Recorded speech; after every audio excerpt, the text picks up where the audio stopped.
ഉപ്പു മുതൽ കർപ്പൂരം എന്ന പോലെ ഭക്ഷ്യവിഭവങ്ങളെല്ലാം സ്വന്തം മണ്ണിൽ വിളയിച്ച് മാത്രം ഭക്ഷിക്കുന്ന ധൻജിഭായിയാണ് കൂടെയുള്ളത്.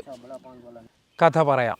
വലിയുള്ളിയും വെളുത്തുള്ളിയും കഴിക്കുന്നതിന് വിശ്വാസപരമായി വിലക്കുള്ള ഒരു വിഭാഗം ഹൈന്ദവ മതവിശ്വാസികളിലുണ്ടെന്ന് ഇന്നാണ് ഞാൻ ആദ്യമായി അറിയുന്നത്. അതിലേക്ക് വരാം. ഫെബ്രുവരി ആദ്യവാരമാണ് ഗുജറാത്തിലെ കലാമിർ ഗ്രാമത്തിലെ ധൻജിഭായിയുടെ വീട്ടിൽ ഞാനെത്തുന്നത്. വീടിന് ചുറ്റുമുള്ള 10 ഏക്കർ ഭൂമിയിൽ തനിക്കാവശ്യമായ ഭക്ഷ്യവിഭവങ്ങളെല്ലാം അദ്ദേഹവും ഭാര്യയും ചേർന്ന് വിളയിച്ചെടുക്കുന്നുണ്ട്. ഇന്നുവരെ കടകളിൽ നിന്ന് അവയൊന്നും വാങ്ങിക്കേണ്ട സാഹചര്യമുണ്ടായിട്ടില്ലെന്ന് അദ്ദേഹം പറയുന്നു.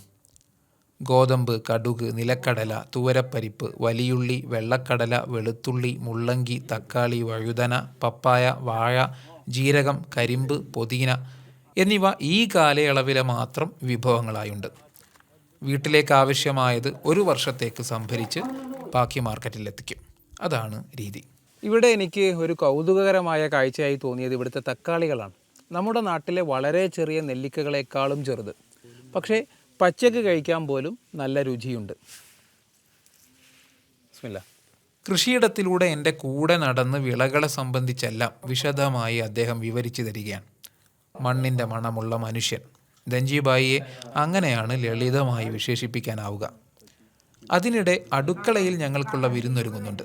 രുചികരമായ പജിയയും ചട്നിയും പിന്നെ മോരും. കടലമാവും ഇവിടുത്തെ പറമ്പിലെ പച്ചക്കറികളും ചേർത്തുണ്ടാക്കിയ പജിയയാണ് ഇപ്പോൾ കഴിച്ചുകൊണ്ടിരിക്കുന്നത്. ഞങ്ങൾക്ക് വേണ്ടി ഇതാ ചൂടോടെ അടുക്കളയിൽ നിന്നിങ്ങനെ പജിയ വന്നുകൊണ്ടിരിക്കുകയാണ്. കൃഷിയിടത്തിൽ നിന്ന് 2-3 ഉള്ളികൾ പറിച്ച് കഴുകിയെടുത്ത് ധൻജിഭായി സുപ്രയിലെത്തിച്ചിട്ടുണ്ട്. പജിയയോടൊപ്പം ഇതുകൂടി കഴിക്കുന്നത് കൂടുതൽ രുചികരമായിരിക്കുമെന്നാണ് അദ്ദേഹത്തിൻ്റെ ഭാഷ്യം.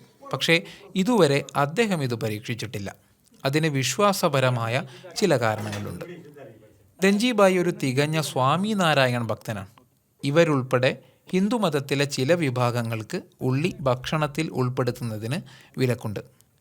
ജൈനമത വിശ്വാസികൾ മണ്ണിനടിയിൽ വിളയുന്ന വിഭവങ്ങളെ പൂർണ്ണമായും ഭക്ഷണത്തിൽ നിന്ന് മാറ്റി നിർത്തിയിട്ടുണ്ട്. ഇത്തരം ഒട്ടേറെ പുതിയ അറിവനുഭവങ്ങളിലേക്കാണ് ഓരോ യാത്രകളിലും നമ്മൾ അറിയാതെ എത്തിച്ചേരുന്നത്. ഭക്ഷ്യവിഭവങ്ങൾക്ക് മറ്റൊരാളെയും ആശ്രയിക്കാതെയുള്ള ജീവിതം പൊതുവെ മനുഷ്യ സമൂഹത്തിന് സാധ്യമല്ല.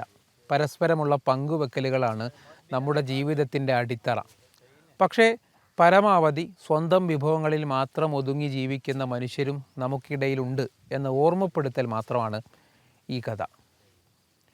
വീണ്ടും കാണാം.